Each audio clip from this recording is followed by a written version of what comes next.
ಕರ್ತನಲ್ಲಿ ಪ್ರೀತಿಯುಳ್ಳ ದೇವಜನರೇ, ನಿಮ್ಮೆಲ್ಲರನ್ನ ಈ ದಿನದ ಬೆಳಗಿನ ದೇವರ ವಾಕ್ಯಕ್ಕಾಗಿ ಪ್ರೀತಿಪೂರ್ವಕವಾಗಿ ಸ್ವಾಗತಿಸುತ್ತೇನೆ. ವಾಕ್ಯ ಭಾಗವು ದಾವೀದನು ಬರೆಯುವಂತಹ ಕೀರ್ತನೆ 119ನೆಯ ಕೀರ್ತನೆಯ 79ನೆಯ ವಾಕ್ಯ. ದಾವೀದನು ಬರೆಯುವಂತಹ ಕೀರ್ತನೆ 119ನೆಯ ಕೀರ್ತನೆಯ 79ನೆಯ ವಾಕ್ಯ. ನಿನ್ನಲ್ಲಿ ಭಯಭಕ್ತಿಯುಳ್ಳವರು ನನ್ನ ಕಡೆಗೆ ತಿರುಗಿಕೊಂಡು ನಿನ್ನ ಕಟ್ಟಳೆಗಳನ್ನು ಗ್ರಹಿಸಿಕೊಳ್ಳಲಿ. ದೇವರನ್ನ ನಾವು ನೋಡುವಂತ ಸಂದರ್ಭದಲ್ಲಿ ದೇವರಲ್ಲಿ ಭಯಭಕ್ತಿಯುಳ್ಳವರ ಕಡೆಗೆ ತಿರುಗಿಕೊಳ್ಳುವಂತ ಪ್ರತಿಯೊಬ್ಬರ ಜೀವನವು ಅದು ಆಶೀರ್ವಾದದಾಯಕವಾಗ್ತದೆ. ಮನುಷ್ಯನು ಭಯಭಕ್ತಿಯುಳ್ಳವನಾಗಿರಬೇಕೆಂದು ದೇವರು ಅಪೇಕ್ಷಿಸುವುದನ್ನ ನಾವು ನೋಡುತ್ತೇವೆ. ಯಾಕೆ ಆತನು ಭಯಭಕ್ತಿಯುಳ್ಳವನಾಗಿರಬೇಕು?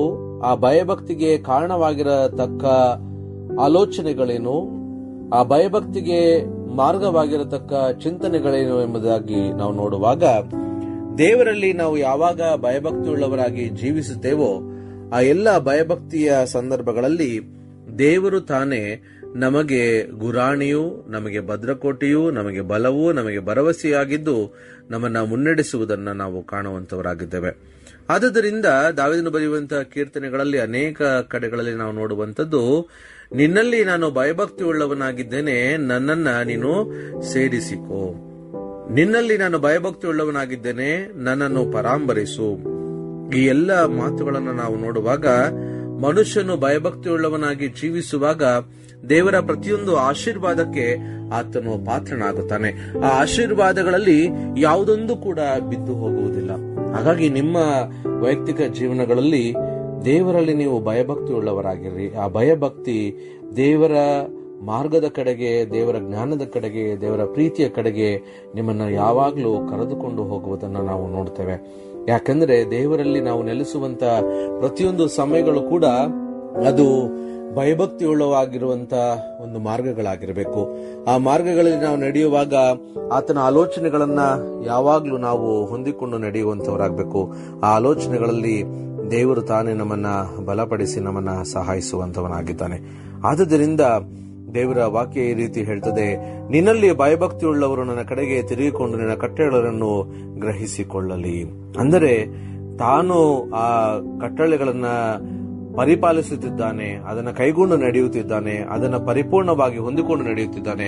ಆ ಇಂಥ ಸಮಯಗಳಲ್ಲಿ ಕೂಡ ದೇವರೇ, ನಿನ್ನಲ್ಲಿ ಭಯಭಕ್ತಿಯುಳ್ಳವರು ಯಾವಾಗಲೂ ನನ್ನನ್ನು ನೋಡಿ ಆ ಕಟ್ಟಳೆಗಳನ್ನ ಪರಿಪಾಲಿಸುವಂತದ್ದಾಗಿರಲಿ.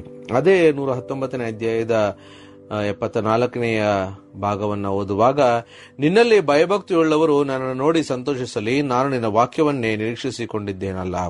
ನಾವು ಯಾವಾಗೆಲ್ಲ ದೇವರ ವಾಕ್ಯವನ್ನ ನಿರೀಕ್ಷಿಸಿಕೊಂಡಿದ್ದೇವೋ ಆಗ ಜನರು ನೋಡುವಂತವರು ನಮ್ಮನ್ನ ಭಯಭಕ್ತಿಯಿಂದ ನೋಡುವುದಕ್ಕೆ ಪ್ರಾರಂಭ ಮಾಡುತ್ತಾರೆ. ಯಾಕಂದ್ರೆ ದೇವರ ವಾಕ್ಯವು ಅದು ಶುದ್ಧವಾಗಿರುವಂಥದ್ದು, ದೇವರ ವಾಕ್ಯವು ಅದು ನೀತಿಗೆ ಯೋಗ್ಯವಾಗಿರುವಂಥದ್ದು, ದೇವರ ವಾಕ್ಯವು ಅದು ಸತ್ಯವಾಗಿರುವಂಥದ್ದು ಆಗಿದೆ. ಹಾಗಾಗಿ ನಿಮ್ಮ ವೈಯಕ್ತಿಕ ಜೀವಿತಗಳಲ್ಲಿ, ನಿಮ್ಮ ಹೋಗೋಣ ಬರಣಗಳಲ್ಲಿ, ನಿಮ್ಮ ಪ್ರಯಾಸಗಳಲ್ಲಿ ನೀವು ದೇವರೊಟ್ಟಿಗೆ ನಿಮ್ಮ ಸಂಬಂಧಗಳನ್ನ ನಿಕಟವಾಗಿ ಇಟ್ಟುಕೊಳ್ಳುವಾಗ ಭಯಭಕ್ತಿಯುಳ್ಳವರಾಗಿ ಜೀವಿಸಿ.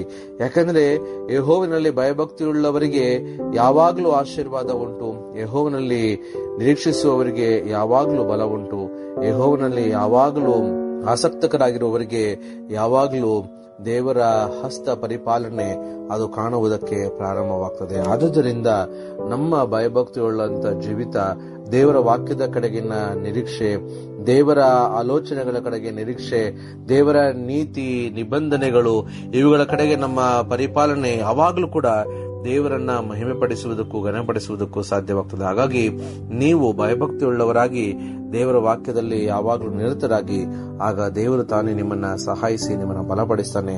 ನಿಮ್ಮ ಪ್ರಯಾಸಗಳಲ್ಲಿ ಯಾವಾಗಲೂ ಪೂರ್ಣ ಮನಸ್ಸಿನಿಂದ ನೀವು ಭಯಭಕ್ತಿಯುಳ್ಳವರಾಗಿರ್ರಿ. ಯಾಕಂದ್ರೆ ನಾವು ಏನಾದರೂ ಬೇಕಾದಾಗ ಮಾತ್ರ ನಾವು ಭಯಭಕ್ತಿಯುಳ್ಳವರಾಗಿ ಮತ್ತೆಲ್ಲ ಸಮಯಗಳಲ್ಲಿ ದೇವರನ್ನ ಆಶ್ರಯಿಸಿಕೊಳ್ಳದೆ ಹೋದರೆ ಆ ಮಾರ್ಗಗಳು, ಆ ಸಮಯಗಳಲ್ಲಿ ದೇವರ ಮಾರ್ಗಗಳನ್ನು ನಾವು ಕಳೆದುಕೊಂಡು ಹೋಗಿಬಿಡ್ತೇವೆ. ಆದ್ದರಿಂದ ನಮ್ಮ ಆಲೋಚನೆಗಳು, ನಮ್ಮ ಚಿಂತನೆಗಳು, ನಮ್ಮ ಎಲ್ಲ ಕಾರ್ಯಗಳಲ್ಲಿ ದೇವರ ಭಯ, ದೇವರ ಭಕ್ತಿ ಯಾವಾಗಲೂ ನಮ್ಮನ್ನ ಬಲಪಡಿಸಲಿ, ನಮ್ಮನ್ನ ಆಶೀರ್ವದಿಸಲಿ, ನಮ್ಮೆಲ್ಲರನ್ನ ಮುನ್ನಡೆಸಲಿ. ಆಮೇನ್. ಈ ಕಾರ್ಯಕ್ರಮದ ಬಗ್ಗೆ ನಿಮ್ಮ ಅಭಿಪ್ರಾಯ, ಸಲಹೆಗಳು ಹಾಗೂ ಯಾವುದೇ ಪ್ರಾರ್ಥನಾ ಮನವಿಗಳಿದ್ದಲ್ಲಿ ನಮ್ಮ ದೂರವಾಣಿ ಸಂಖ್ಯೆಗೆ ನೀವು ಕರೆ ಮಾಡಬಹುದು. ನಮ್ಮ ದೂರವಾಣಿ ಸಂಖ್ಯೆ 9960-260-6453. ನಿಮ್ಮ ಅಭಿಪ್ರಾಯಗಳನ್ನು ಇಮೇಲ್ ಮೂಲಕವೂ ನಮಗೆ ತಿಳಿಸಬಹುದು. ನಮ್ಮ ಇಮೇಲ್ ಐಡಿ info@fibaonline.org. ವಂದನೆಗಳು.